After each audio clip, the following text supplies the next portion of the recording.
everyone, a very good evening to all of you. Hope all of you are doing well, and from today we are going to start CTET paper 2 SST NCERT based series. आप सभी को पता है कि आपका जो examination 20 अगस्त का हुआ है उसमें क्या लेवल था एग्जामिनेशन का, ठीक है। तो उसको देखते हुए मैंने ये डिसाइड किया है कि एसएसटी आपकी एनसीईआरटी बुक से ही आती है, ठीक है। तो फैक्ट से ही आता है, इसके बाहर पेपर नहीं जाता है। तो इन सबको कंप्लीट करने की कोशिश करेंगे, ठीक है। और ये भी मैं बताती चलूँगी कि कहाँ कहाँ से क्वेश्चन फ्रेम हुए हैं। आप बुक कॉपी और पेन लेकर बैठिएगा, ठीक है, अगर आपको अच्छा लगे तो, ठीक है। कॉपी पेन से ये रहेगा, जो इम्पोर्टेंट पॉइंट होंगे वो मैं अलग से नोट डाउन कर दूंगी या करवा दूंगी। और या आपके पास कोई बुक हो, मतलब आपके पास ये बुक हो क्लास 6 की एनसीईआरटी एसएसटी की, तो आप वो लेके बैठिएगा, उसी में आप अंडरलाइन भी कर सकते हैं। ओके, सो ये पहला आपका सिलेबस में पहला चैप्टर ही है क्लास 6 की, हमारे अतीत, ठीक है। ये स्टार्ट कर रहे हैं हिस्ट्री की। So let's start. पहला चैप्टर है आपका क्या, कब, कहाँ और कैसे। तो देखिए, अगर हम बात करते हैं कब, कहाँ और कैसे की, तो कब, कहाँ और कैसे की इन्फॉर्मेशन तो हमें इतिहास से मिल जाती है इजीली, बट कहाँ की अगर हम बात करते हैं तो कहाँ, वेयर को जानने के लिए हमें भूगोल की नॉलेज, यानी कि हमें ज्योग्राफी की नॉलेज होना कंपलसरी है, ठीक है। अब इसका हिस्ट्री में क्या मतलब है, इसका हिस्ट्री में ये मतलब है कि इसी चैप्टर में मैप भी दिया हुआ है। तो अगर आपको मैप देखना आता है तो आप इजीली चीज़ों को कोरिलेट कर पाओगे। ओके, नाउ एक चीज़ और बहुत इंपॉर्टेंट है इस चैप्टर में दिया हुआ है, हालांकि बहुत लास्ट में दिया हुआ है, बट उसका बीच बीच में डिस्कशन आया हुआ है, उसको हम एक बार डिस्कस कर लेते हैं। तो देखिए, जैसे कि मैंने एक ये लाइन खींच दी है, ठीक है, और यहाँ पे हम डिस्कस कर लेते हैं एडी। इसमें कन्फ्यूजन भी बना रहता है और इस चैप्टर में आएगा भी, तो आपको एक चीज़ पता होना चाहिए, ठीक है। अगर हम बात करते हैं बीसी की, तो बीसी का आपको मतलब है बिफोर क्राइस्ट, ठीक है, यानी कि हिंदी में बोले तो ईसा पूर्व, ठीक है। ईसा मसीह के जन्म से पहले की बात है, ठीक है। और अगर हम बात करें एडी की, तो एडी को बोलते हैं एनो डोमिनी, ठीक है। इसका तात्पर्य एनो डोमिनी जो है दो लैटिन शब्दों से बेसिकली बना है, तथा इसका तात्पर्य यह है कि ईसा मसीह के जन्म के वर्ष से है, ठीक है। तो एसी और बीसी आपको ये क्लियर होना चाहिए। एक और चीज़ है, बीसी को ये भी बोल देते हैं बीसीई करके भी बोल, अगर लिखा हो तो भी आप कंफ्यूज मत बोल होना। बिफोर कॉमन एरा बोलते हैं इसको, क्या बोलते हैं, बिफोर कॉमन एरा, ठीक है। Common era, before common era, ठीक है, इस तरह की चीज़ों से भी ये रिप्रेजेंट होता है, ठीक है। अब इसका यहाँ क्या कंक्लूजन है, इसका यहाँ ये कंक्लूजन है कि इस चैप्टर में जो बेस ईयर दिया है वो 2000 दिया है। अगर आपसे पूछा जाए 6000 वर्ष पूर्व, यहाँ पे बार बार आया है, अभी मैं दिखाऊंगी आपको चैप्टर में, 6000 वर्ष पूर्व की अगर बात करी जाए तो 6000 वर्ष पूर्व आप ऐसे कैलकुलेट करोगे कि आपका ये, आप इजीली इसको सब्सट्रैक्ट कर लोगे, ठीक है। आपका 4000 आया, तो यहाँ पे मैंने बताया था बीसी होता है, यहाँ पे एडी होता है, वर्ष पूर्व, ईसा पूर्व, यहाँ पूर्व की बात हो रही है तो यहाँ पे, ठीक है। और तो आपका ये 4000 आया, 4000 ईसा पूर्व की बात हो रही है, ठीक है। ये चीज़ आप इसी तरह कैलकुलेट कर लोगे, आपको आराम से सॉल्व हो जाएगा। और इसी को अगर एक एग्जांपल से और मैं एक बार समझा दूं, फॉर एग्जाम्पल यहाँ पे ऋग्वेद का अगर बात आपसे पूछे कि 3500 वर्ष पूर्व इसकी रचना हुई है, किस 3500 वर्ष पूर्व, ठीक है। आपने सब्ट्रैक्ट करा तो आपका आया 1500 ईसा पूर्व, क्या हुआ, 1500 ईसा पूर्व, आप आराम से बता सकते हो, ठीक है। ये तो बाद में इस चैप्टर में जो आने वाला है ये बीच बीच में आएगा, तो आप कैलकुलेट कर पाओ, इसलिए मैंने समझाना ज़रूरी समझा। अब हम इस चैप्टर की बात करते हैं, तो जस्ट अ मिनट। अब इस चैप्टर में अगर हम बात करते हैं तो इस चैप्टर में एक बच्ची है, ठीक है, जिसका नाम है रशिदा, ठीक है। वो पेपर पढ़ रही होती है, तो उसकी नज़र जो है, उसकी नज़र एक सुर्खी पे पड़ती है, मतलब एक पर्टिकुलर इन्फॉर्मेशन पे पड़ती है जो कि 100 साल पहले की होती है। तो वो सोचने लगती है कि ये हम कैसे जान सकते हैं कि इतने वर्षों पहले क्या चीज़ घटित हुई थी, ठीक है। तो और एक और बात ये है कि जो इम्पोर्टेंट होगा वो मैं बता दूंगी, एग्ज़ाम में आया है, बट हम लोग पूरी चीज़ को एक बार पढ़ लेंगे। ओके, तो देखिए अब कैसे पता लगाएं। देखिए, अगर आपको जानना है कि कल क्या हुआ तो हाँ, रेडियो सुन सकते हैं, टेलीविज़न देख सकते हैं, या फिर अखबार पढ़ सकते हैं। ठीक है, पिछले साल क्या हुआ ये जानना है तो हम किसी ऐसे व्यक्ति से बात कर सकते हैं जिसे उस समय की क्या हो, स्मृति हो, मतलब उस समय का याद हो। ठीक है, लेकिन बहुत पहले क्या हुआ था ये जानने के लिए ये हम कैसे जान सकते हैं, ये सारी जिज्ञासा इस बच्ची के दिमाग में आती है। ठीक है ना, अतीत के बारे में हम क्या जान सकते हैं। अब देखिए, अतीत के बारे में हम ये जान सकते हैं कि लोग क्या खाते थे, कैसे कपड़े पहनते थे, किस तरह के घरों में रहते थे। ठीक है, हम आखेटकों, आखेटक बहुत ही इंपॉर्टेंट है, शिकारियों को बोलते हैं। ठीक है, पशुपालक, कृषकों, शासकों, व्यापारी, पुरोहित, शिल्पकार, कलाकार, संगीतकार या फिर वैज्ञानिक, इन सभी के जीवन की जानकारी हम हासिल कर सकते हैं। ठीक है, यही नहीं, हम ये भी जान सकते हैं कि बच्चे कौन सा खेल खेलते थे, कौन सी कहानियाँ सुनते थे, कौन से नाटक देखा करते थे, या फिर कौन से गीत गाते थे। ओके ना, अब इम्पॉर्टेंट इंफॉर्मेशन आती है जहाँ से आपका क्वेश्चन बना हुआ है। ठीक है, आप पेन और कॉपी से नोट करना चाहें तो नोट भी कर सकते हैं। ठीक है, अब आप हेडिंग डाल के नोट करिए, नर्मदा नदी के तट पर कई लाख वर्ष पहले से लोग कुशल संग्राहक और आखेटक के रूप में रहते थे। ठीक है, ये आप नोट करना चाहें तो कर सकते हैं। तो यहाँ पे लिखा हुआ है कि नर्मदा नदी का पता लगाओ। अभी मैं आपको एक मैप दिखाऊंगी, तो उसी में देख के बोला गया है इन बच्चों को कि आप पता लगाओ। तो यहीं पे लिखा है कई लाख वर्ष पहले इस नदी के तट पर लोग रहते थे। ठीक है, यहाँ रहने वाले आरंभिक लोग में से कुछ कुशल संग्राहक थे, कुछ जो थे बेसिकली वो कुशल संग्राहक थे, जो आसपास के जंगलों की विशाल संपदा से परिचित थे और अपने भोजन के लिए वे जड़ों, फलों तथा जंगल के अन्य उत्पादों का यहीं से संग्रह किया करते थे। कौन? कुशल संग्राहक। ठीक है, वे जानवरों का आखेट या फिर शिकार करते थे। अभी मैंने आपको बताया आखेटक किन्हें बोलते थे, शिकारियों को। ठीक है, तो इस पेज में यही इंपॉर्टेंट इन्फॉर्मेशन थी जो हमने शेयर करी और डिस्कस किया आपके साथ। अब हम बात करते हैं नर्मदा नदी। तो देखिए, नर्मदा नदी हमने दिखाया ये है। ठीक है, अब इसमें आप देखिएगा कि ये सुलेमान पहाड़ी, किरथर, ठीक है, इन सभी का आगे डिस्कशन हुआ है, तो इन सभी को आप देखिएगा, जिससे आपको बहुत ही इन्फॉर्मेशन आगे आप कोरिलेट कर पाएंगे कि कहाँ कहाँ पे ये स्थित हैं। ये थार, ठीक है, और ये ब्रह्मपुत्र नदी है, गारो पहाड़ियाँ हैं, ये गंगा नदी है। ठीक है, चंबल, यमुना, ठीक, गंगा नदी। ठीक, इस तरीके की इन्फॉर्मेशन थोड़ा थोड़ा सा मैप से आप ओवरव्यू ले सकते हैं। ठीक है, नाउ अब हम ऊपर ही बात करते हैं। यहीं पे लिखा हुआ है कि अब तुम उत्तर पश्चिम के सुलेमान और किरथर, अभी मैंने आपको सुलेमान और किरथर की पहाड़ियाँ दिखाई थी, ये हैं सुलेमान और किरथर की पहाड़ियाँ, कहाँ हैं?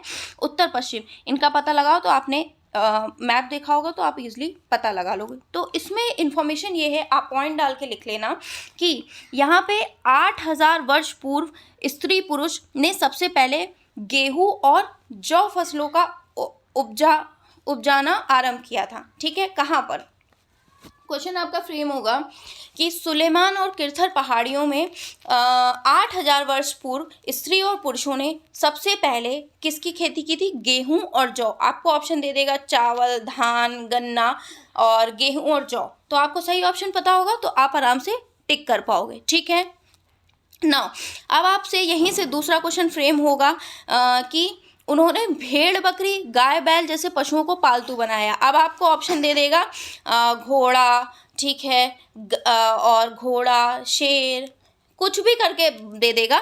एक ऑप्शन दे देगा आपको भेड़, बकरी या फिर गाय, बैल ऑप्शन दे देगा। जब आपको पता होगा तो आप इजीली टिक कर पाओगे। ठीक है, पालतू किनको बनाया था? भेड़, बकरी और गाय, बैल को। ठीक है, नाउ अब अगर हम बात करते हैं कि उत्तर पूर्व में गारो तथा मध्य भारत में विंध्य पहाड़ियाँ, गारो की पहाड़ियाँ अभी मैंने आपको दिखाई थी कि गारो की पहाड़ियाँ ये हैं। ठीक है, तो उत्तर पूर्व में गारो तथा मध्य भारत में विंध्य पहाड़ियाँ का पता लगाओ। ठीक है, अब यहाँ पे क्या हुआ था, सबसे पहले जहाँ कृषि का विकास हुआ था, कुछ ऐसे क्षेत्र थे जहाँ पे कृषि का विकास हुआ था।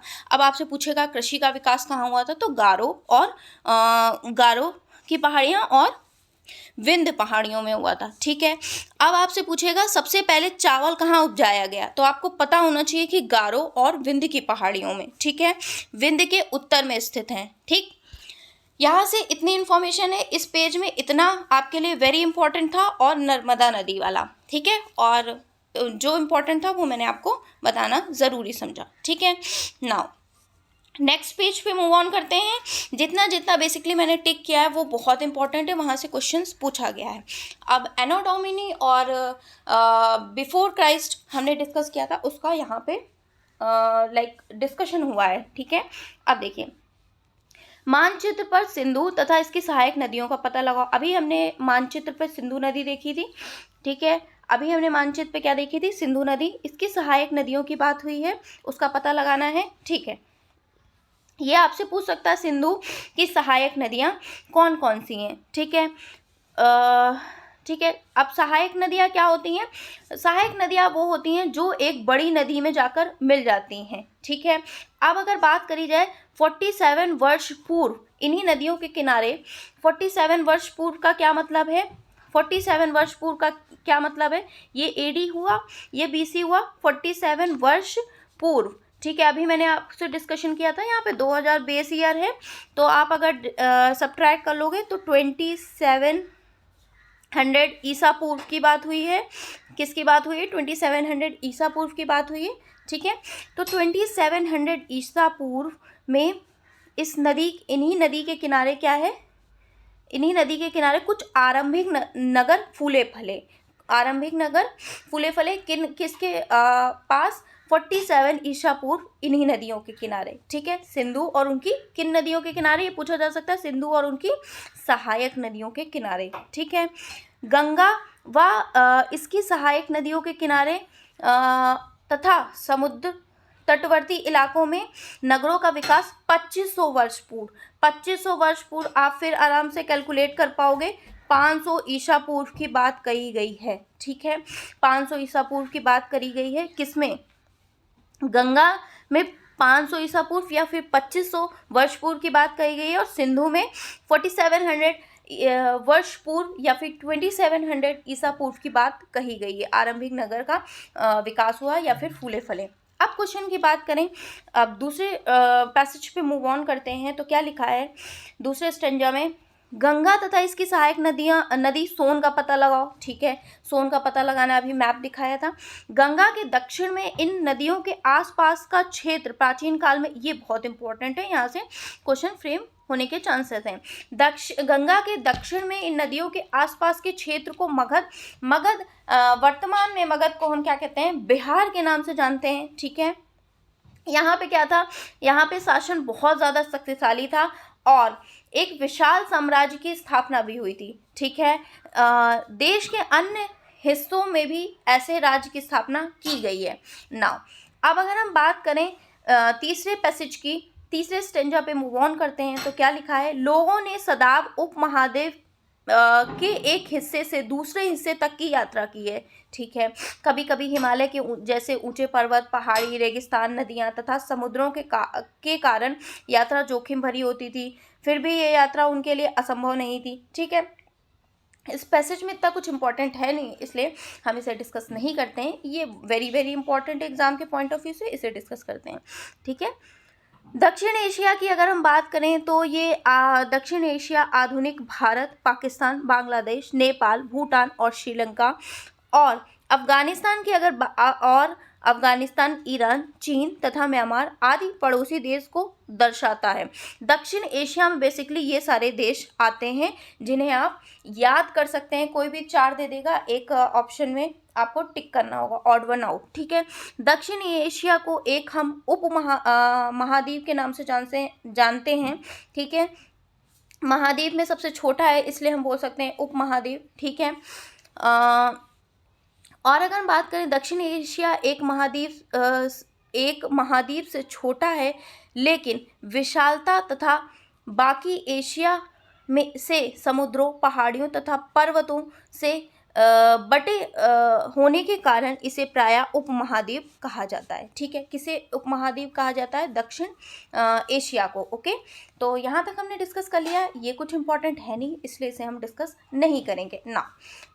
नेक्स्ट पेज पे मूव ऑन करेंगे जहाँ से क्वेश्चन फिर फ्रेम होते हैं। अब अगर हम बात करते हैं तो अपने देश भारत की अगर हम बात करें तो अब देखिए, इम्पॉर्टेंट ये है कि इंडिया शब्द इंडस से लिया गया है, इंडस से निकला है। ठीक है, संस्कृत में जिसे सिंधु कहा जाता है। ठीक है, अपने एटलस में ईरान और यूनान का पता लगाओ। किसमें? एटलस को देखकर ईरान और यूनान का पता लगाओ। लगभग 2500 वर्ष पूर्व यानी कि 500 ईसा पूर्व उत्तर पश्चिम की ओर से आने वाली ईरानियों और यूनानियों ने सिंधु को हिंदोस, किसने? ईरानियों, ये लिखा है ईरानियों और यूनानियों ने सिंधु को क्या कहा है? हिंदोस अथवा इंदोस। और इस नदी के, किस नदी के पूर्व? इस नदी, सिंधु नदी के पूर्व में स्थित भूमि प्रदेश को इंडिया कहा है। ठीक है, तो ये एक इम्पॉर्टेंट बन जाता है आपका, आपके एग्जाम के पॉइंट ऑफ व्यू से, कि किसने? ईरानियों और यूनानियों ने हिंदोस और इंदोस कहा है। ठीक है, इस नदी के पूर्व में स्थित भूमि प्रदेश को इंडिया कहा है, यानी कि सिंधु नदी के पूर्व में स्थित प्रदेश को इंडिया कहा है। ठीक है, अब अगर हम बात करें दूसरे इंपॉर्टेंट फैक्ट की, तो भरत नाम का प्रयोग उत्तर पश्चिम में रहने वाले एक बेसिकली समूह के लिए किया जाता था। इस समूह का उल्लेख संस्कृत की आरंभिक लगभग 3500 वर्ष पूर्व, अभी मैंने पहले ही आपको बताया था 3500 वर्ष पूर्व यानी कि 1500 ईसा पूर्व, 2000 इसका बेस ईयर माना गया है। ठीक है, जिसमें हमारे लाइक ऋग्वेद की भी रचना हुई है। ठीक है, ये इम्पॉर्टेंट है ना। अब अगर हम बात करते हैं नेक्स्ट इम्पॉर्टेंट इन्फॉर्मेशन की, तो है हमारी पांडुलिपि, मनुस्क्रिप्ट, इन सब चीज़ों का डिस्कशन करते हैं। ठीक है, तो देखिए, पांडुलिपि की अगर हम बात करें तो पांडुलिपि बुर्ज पेड़ की छाल से बनी ऐसी ही एक पांडुलिपि को तुम यहाँ देख सकते हो। ये बेसिकली पांडुलिपि है। इसको आप पढ़ नहीं सकते हैं। क्या आप इसे पढ़ सकते हैं? बिल्कुल नहीं, इसे पढ़ा नहीं जा सकता है। कैसे बनी होती है? बुर्ज पेड़ की छाल। अब आपको 3-4 ऑप्शन दे देगा, आपको पता होगा इस पर्टिकुलर बुर्ज पेड़ की छाल से बनी होती है, तो ऑल वन आउट आप इजीली कर लोगे। ठीक है, नाउ अब अगर हम बात करते हैं नेक्स्ट टॉपिक की, तो नेक्स्ट टॉपिक में हमारा इंपॉर्टेंट ये है अतीत के बारे में। पांडुलिपि इंपॉर्टेंट है। पांडुलिपि के लिए प्रयुक्त होने वाला मैन्युस्क्रिप्ट शब्द कहाँ से लिया गया है? लैटिन शब्द मेनू से लिया गया है, जिसका अर्थ होता है हाथ है, जिसका अर्थ क्या है? से निकलना है, हाथ है से निकलना है। ठीक है, ये ही लिखा हुआ है, ऐसे एज इट इज़ यही मतलब होता है।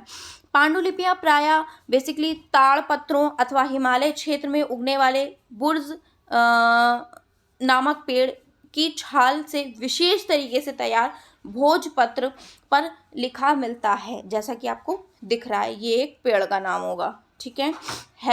ठीक है, नाउ नेक्स्ट पेज पे मूव ऑन करते हैं। नेक्स्ट पेज पे क्या इंपॉर्टेंट इंफॉर्मेशन हमें मिलती है? देखिए, इन पुस्तकों में धार्मिक मान्यताओं, अब किन पुस्तकों की बात करी जा रही है? इतने वर्षों में इनमें से कई पांडुलिपियों को कीड़ों ने खा लिया तथा कुछ को नष्ट कर दिया है। फिर भी ऐसी कई पांडुलिपियां आज भी उपलब्ध हैं। प्रायः ये पांडुलिपियां मंदिरों और विहारों से प्राप्त होती हैं। इन पुस्तकों में धार्मिक मान्यताएं, पांडुलिपियों में क्या क्या मिलता है? धार्मिक मान्यताएं, व्यवहार, राजाओं के जीवन, औषधियाँ तथा विज्ञान आदि सभी प्रकार के विषय की चर्चा मिलती है। इसके अतिरिक्त अगर हम बात करें तो हमारे महाकाव्य, कविताएं तथा नाटक भी हैं। ठीक है ना। अब अगर हम बात करें, इनमें से कई संस्कृत में लिखे हुए हैं, जबकि अन्य प्राकृत तथा तमिल में भी लिखे हुए हैं। प्राकृत भाषा का प्रयोग आम लोग बेसिकली किया करते थे। ठीक है ना। अब अगर हम बात करें सीटेट में एग्जाम में आपका आया हुआ यहाँ से क्वेश्चन है, वो ये है कि अभिलेख क्या होते हैं? ऐसे लेख पत्थर अथवा धातु जैसी अपेक्षाकृत कठोर सतह पर उत्कीर्ण किए गए मिलते हैं। मतलब यानी कि पत्थर पर, ये आपको दिख रहा है, पत्थर पर लिखा है ना, पत्थर अथवा धातु जैसे अपेक्षाकृत कठोर सतह, ये कठोर सतह होती है, उसी पे लिखे हुए मिलते हैं। क्या मिलते हैं? अभिलेख। अभिलेख आपके एग्जाम में पूछा भी गया है, ठीक है। आई होप यहाँ तक आपको क्लियर हो गया होगा। नाउ अब अगर हम बात करें कहाँ से क्वेश्चन फ्रेम हुआ है, तो ये इंपॉर्टेंट है आपके लिए। इसके अतिरिक्त कई अन्य वस्तुएं अतीत में बनी और प्रयोग में लाई जाती हैं, जैसे कि ऐसी वस्तुओं का अध्ययन करने वाले को हम क्या बोलते हैं? पुरातत्वविद। आपसे पूछा जाएगा पुरातत्वविद कौन होते हैं? जो इन वस्तुओं के कई वस्तुओं अतीत में बनी एवं प्रयोग में लाई जाती हैं, ऐसी वस्तुओं का अध्ययन करने वाले पुरातत्वविद कहलाते हैं। पुरातत्वविद पत्थर और ईंट से बनी इमारतों के अवशेष, चित्रों तथा मूर्तियों का अध्ययन करते हैं, ठीक है। इनका अध्ययन करते हैं पुरातत्वविद। ये आपके सीटेट के एग्जाम के पॉइंट ऑफ व्यू से इंपॉर्टेंट है, ठीक है। वे औजार, हथियार और बर्तनों, आभूषणों, ठीक है, इन तथा सिक्कों की प्राप्ति के लिए छानबीन और खुदाई करते हैं। इनमें से कुछ वस्तुएं पत्थर, पक्की मिट्टी तथा कुछ धातु की बनी होती हैं। ऐसे तत्व कठोर तथा जल्दी नष्ट हो जाने वाले होते हैं, ठीक है। पुरातत्वविद की बात की गई है, ओके। नाउ ये कुछ इन्फॉर्मेशन मैंने नोट डाउन कर ली है, आई गेस ये पिछले पेज की है। ये आप जब ये रीड आउट करना तो इसे ज़रूर रीड आउट कर लेना जो आपके बॉक्स में इन्फॉर्मेशन दी हो, ठीक है।